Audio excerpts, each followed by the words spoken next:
గొర్రెలకు ఉన్నటువంటి గొప్ప లక్షణం ఏంటంటే గొర్రెలు తమ కాపరి స్వరాన్ని వింటాయి.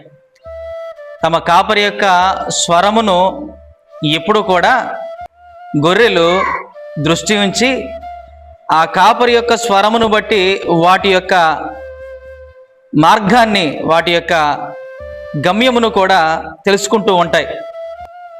అలాగే యేసుప్రభు వారు అన్నారు, నా గొర్రెలు నా స్వరము వినును అని చెప్పారు. అంటే మన కాపరి అయినటువంటి ప్రభు అయిన యేసుక్రీస్తు వారి యొక్క స్వరాన్ని మనం వినాలి. ఆయన ఏం చెబుతున్నాడో వినాలి, చెప్పినది దేని కొరకు చెబుతున్నాడో వినాలి, చెప్పిన దాని ప్రకారంగా మనం నడుచుకోవాలి.